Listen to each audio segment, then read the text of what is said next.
Então, tô testando uma nova forma aqui de falar, porque o meu celular ele não tem mais espaço. Porque como vocês podem estar vendo, ele é um iPhone 11. Eu comprei até uma ventosa para ele e comprei uma iluminação babada aqui para fazer os vídeos. Porém, ele não está aguentando a minha capacidade de falar por mais de 20 minutos sobre uma temática. Então, vou fazer o seguinte: vou mudar de plataforma e não vou ficar nas plataformas de vídeos curtos, porque eu notei que falar sobre a complexidade de um livro ou de mais de um não é uma coisa muito comum de se fazer nessas plataformas. As pessoas querem que eu faça edições que estimulem elas a ficar no meu vídeo de 2 minutos, que já é muita coisa, né? Então, eu vou ficar aqui no YouTube mesmo com essa qualidade pobrinha, que é o que vai estar dando, tá, meus amores? Depois a gente aí evolui um pouco. Eu botei o meu óculos aqui porque eu não tava aguentando ficar sem ele, vou ter que usar ele mesmo. Vai ficar o reflexo da luz aqui de vez em quando e vocês aí lidem com isso. Então, vamos agora falar sobre as minhas leituras de março de 2026. Foram três: Persépolis, Edulanches e As Irmãs Esquisitas. Eu cheguei até 60% do livro Meu Ano de Descanso e Relaxamento, mas eu não finalizei. E aí eu vou contar o porquê. Bom,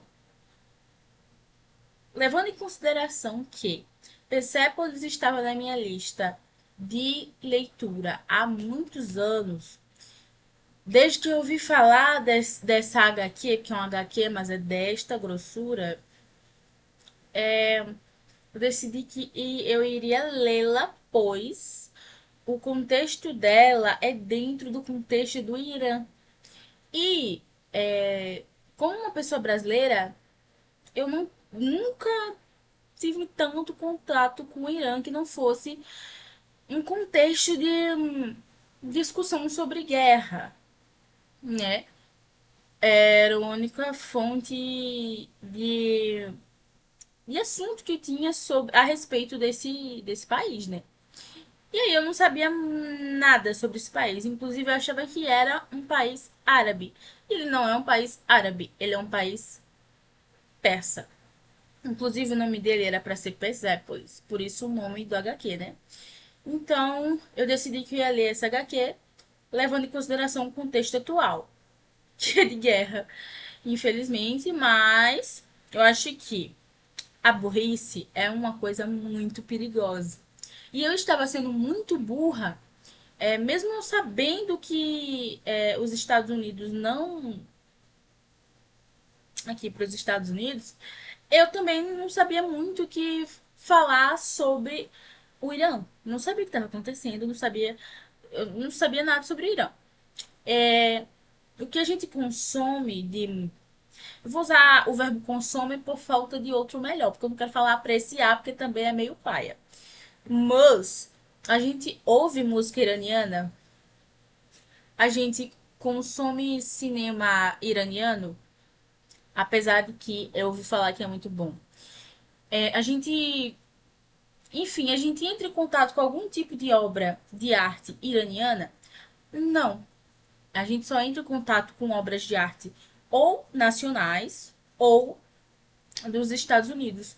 Quando muito da Noruega, ali da Espanha, da França, mas em sua maioria dos Estados Unidos, infelizmente. Nosso contexto de mídia e de obra de arte é muito centrado nos Estados Unidos. Então, o que a gente sabe sobre a cultura oriental, que não seja só ocidental, o que a gente sabe sobre o contexto, sobre a cultura árabe é pouca. Imagina a cultura persa. Então, decidi que eu ia ler Persépolis. E então, lendo Persépolis, Não imaginava que ia encontrar tantos temas pesados, apesar de que essa era a proposta, né, da HQ, que é mostrar a realidade nua e crua do, do que é o Irã hoje em dia e por que que ele é desse jeito e por que que ele é visto desse jeito, né? Nós vemos as várias faces do Irã a partir de uma narrativa cômica, mas também muito intimista e muito sincera da autora, né? É uma HQ autobiográfica. E apesar das minhas tentativas frequentes de falar que história em quadrinho é literatura e história em quadrinho não é besta, rápida, leve, com pouco texto, as pessoas insistem em achar que ela é que as histórias em quadrinho são dessa maneira, mas elas não são, né? Aí quem quiser se aprofundar nisso, vai lá no meu vídeo falando sobre história em quadrinhos e etc. Que também engloba mangá, né? E aí eu li e tenho certeza que mudei como pessoa um pouco depois desse quadrinho. Eu fiquei muito tempo pensando sobre. Até porque, como eu sempre falo, é uma obra que ela segue um crescimento de uma pessoa, dela criança até ela adulta. Então, histórias que englobam uma vida inteira e ao mesmo tempo falam da vida em si, elas me tocam muito porque a gente conhece uma pessoa, né? Da infância até a sua vida adulta. Isso é conhecer uma pessoa. Isso não é pouca coisa, né? Então, ler alguma obra que traga essa narrativa dessa maneira é muito, no mínimo, tocante, né? Aí, ok. Aí li, para amenizar um pouquinho, Edu Lanches. Edu Lanches foi uma obra que eu vi recomendada no Instagram, um Instagram chamado Leitura Mista, que indica só livros nacionais. A gata, em 2025, leu 300 livros. Aí fiquei, né?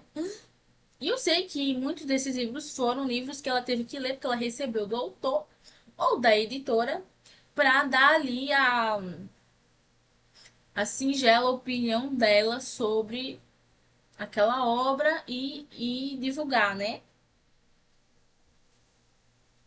E acredito que foi isso que aconteceu com Edu Lanches, porque não é um livro muito comentado, não existia nem a página dele no Scoob. É, eu só vi ela falando sobre esse livro. Então eu achei interessante a premissa, porque era um livro de engraçado e nacional, que tinha o nome Edu Lanches. Então eu trazia essa temática das lanchonetes, dos microempreendimentos, que são as que a gente vê por aí, que tem comidas baratinhas, mais fast food, enfim. Amo. Faz parte da minha cultura, né? Como moradora de periferia, da periferia do Brasil. Então, tive essa curiosidade. Quando o livro chegou, eu notei que era escrito em formato de peça, ou seja, diálogos. Eu não sabia, mas me interessou. Fui ler e vi que era mais de uma história, era uma coletânea, assim, de algumas histórias, nesse formato. E achei muito interessante, muito engraçado e também muito tocante. Eu não sabia que era tocante, mas era tocante. Li o livro e amei. Curtinho, leve, porém significativo. Amamos. E aí, fui ler As Irmãs Esquisitas. Quinto, sexto ou sétimo livro, não lembro, de uma saga distribuída pela Disney sobre as vilãs da Disney no feminino. Apesar de ter a fera inclusa, só por causa do gênero feminino, a fera no substantivo próprio ali, a fera, né? Não é o fera, é a fera. Então, se enquadrou ali nas vilãs da Disney. muitas. Assim, eu comecei a ler essa saga porque eu cresci vendo os filmes da Disney. E eu sempre amei, tanto pelo conteúdo quanto pelo visual e pelas músicas. Eu sempre tive esse afeto por essas histórias, mas cresci e ainda gosto de assistir. Eu não sou uma adulta Disney que ama o Mickey e a Minnie, não é isso. Eu só acho muito bonito a produção desses filmes. Todo mundo sabe que demorava mais para sair, era animação 2D, tinha orquestra, muitas cenas eram pintadas à mão e as histórias eram baseadas nas obras clássicas dos irmãos Grimm, contos de fadas, que eram levemente ali alterados, mas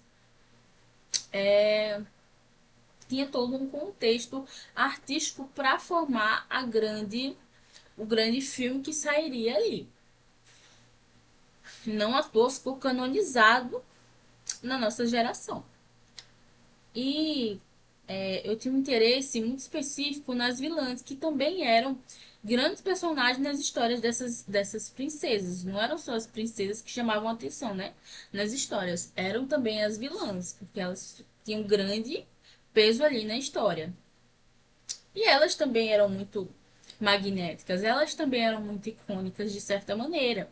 Eram muito bem construídas e bem escritas. E algumas coisas ali eram jogadas, tipo, ai, minha irmã, ai, papai. Eles falam de um pai falecido ali que a gente não sabe quem é, como aquilo aconteceu. Às vezes tinha uma história que era previamente contada de forma muito rápida, tipo a da Fera, da Bela e a Fera. Tinha uma pequena historinha lá contada e tipo, quem é essa pessoa que jogou essa maldição na fera, enfim.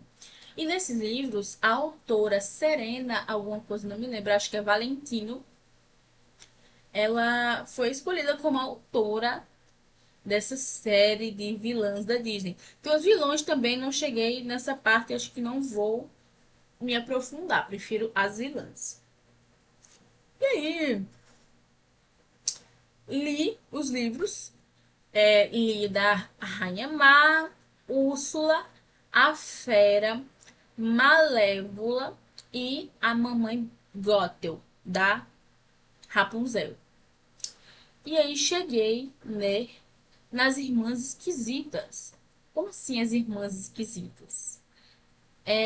Elas são personagens novas criadas pela Serena, incluídas nas histórias das vilãs canônicas da Disney. Lembrando que essa série ela não é canônica, ela não faz parte das histórias originais da Disney.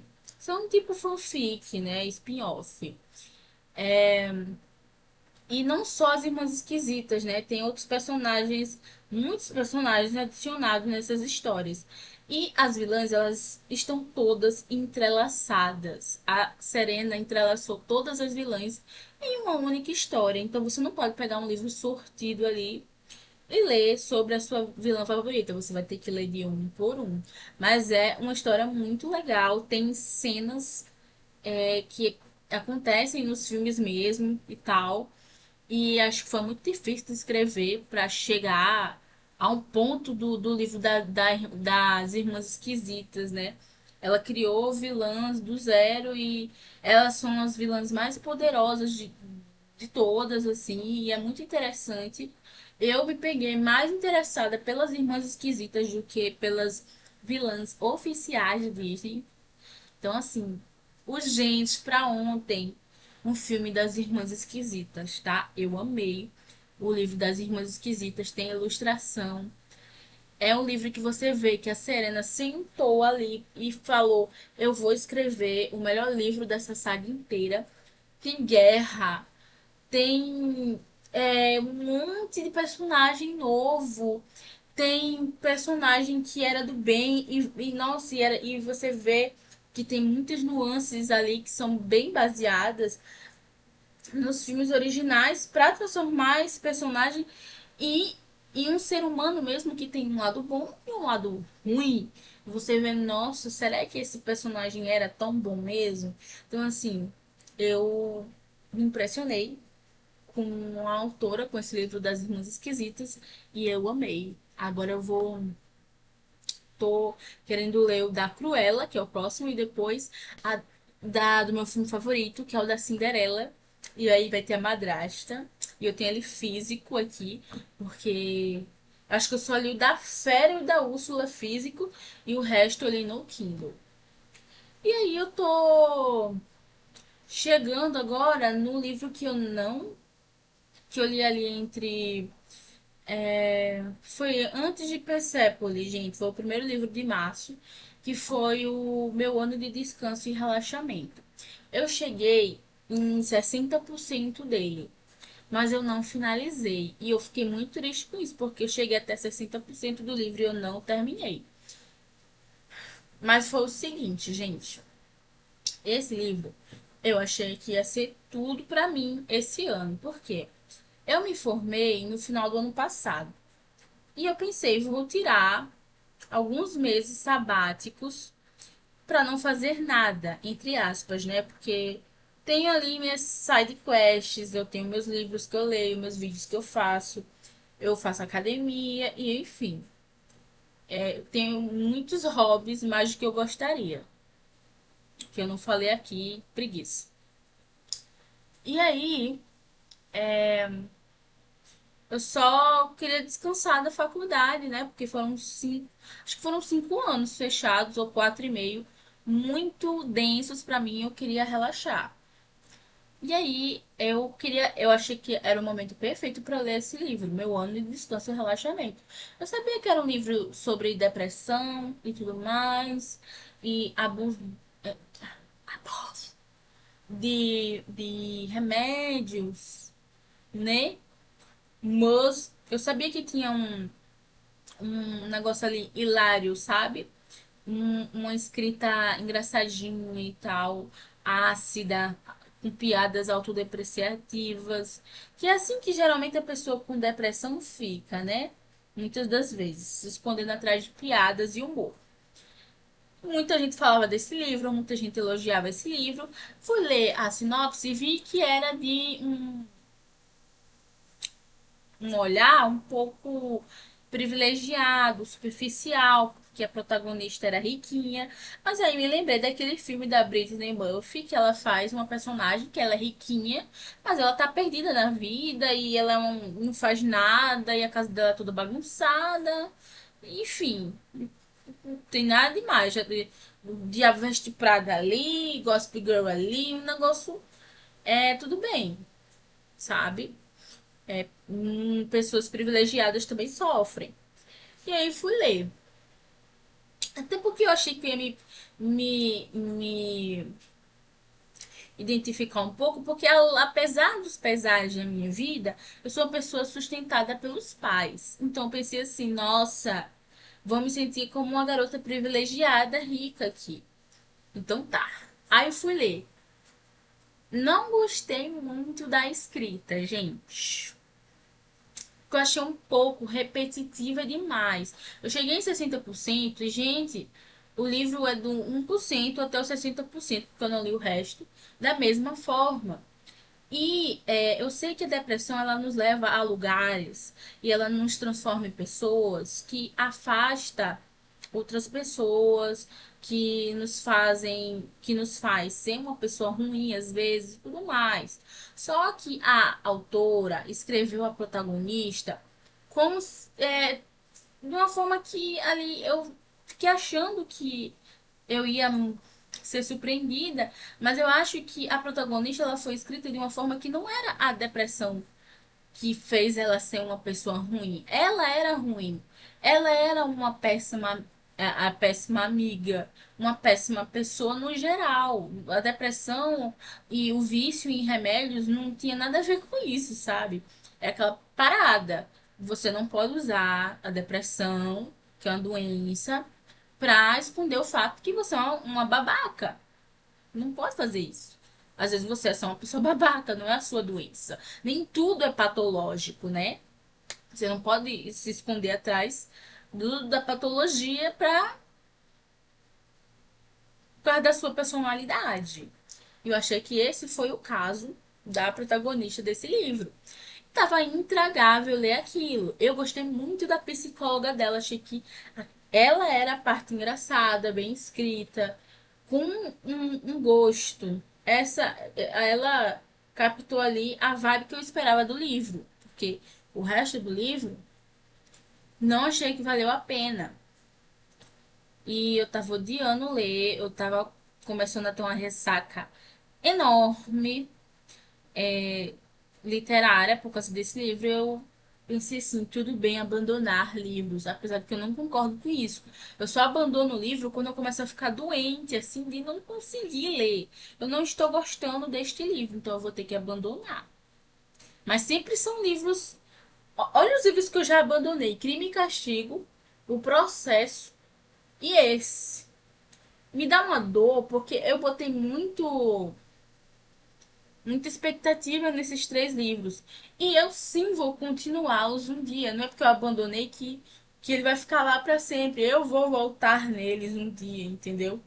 Enfim, essa foi a minha experiência de leitura em março. Foi cheia de altos e baixos. E me sinto uma pessoa diferente. Como é que eu ia falar sobre tudo isso num TikTok de 1 minuto?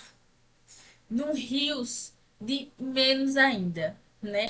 Então, assim, vai ter que ser um vídeo sem edições e desse jeito aqui, porque afinal, amamos vídeos assim. Eu amo vídeos assim. E eu acho que vídeos muito editados, apesar de serem bonitinhos e tudo mais, não sei o que, eu acho que não sou eu, gente. Vocês estão me vendo aqui toda descabelada, tá? Eu sou assim. Se eu só fosse arrumar tudo aqui pra ficar tudo bonitinho e não sei o que, o vídeo não ia ficar bom. Eu editando esse vídeo, eu ia começar a odiar meu cabelo, então alguma coisa que eu estivesse falando, ia acabar desistindo, tá? Então, assim, vai ser o vídeo desse jeito aqui. Eu me sinto muito a Loli Vômito, sendo sincera, sendo espontânea aqui, falando sobre as coisas. E não que eu me inspire numa diva totalmente. Como é que fala, gente, a palavra? Eu vou pausar para lembrar da palavra. Contraditória. Não que eu me inspire numa diva contraditória. Eu demorei 10 segundos para lembrar. Menos. Só que eu pausei, eu lembrei. Mas eu amo os vídeos dela falando por minutos sobre o que ela quiser, sendo sincera, sendo totalmente. Tá, mas não defendo algumas coisas. Ai, tanto faz, gente. Ninguém liga, ninguém vai nem ver esse vídeo, inclusive. Mas é isso. Um beijo. Esse vídeo não foi feito com o roteiro do chat GPT, tá? Um beijo. Até abril.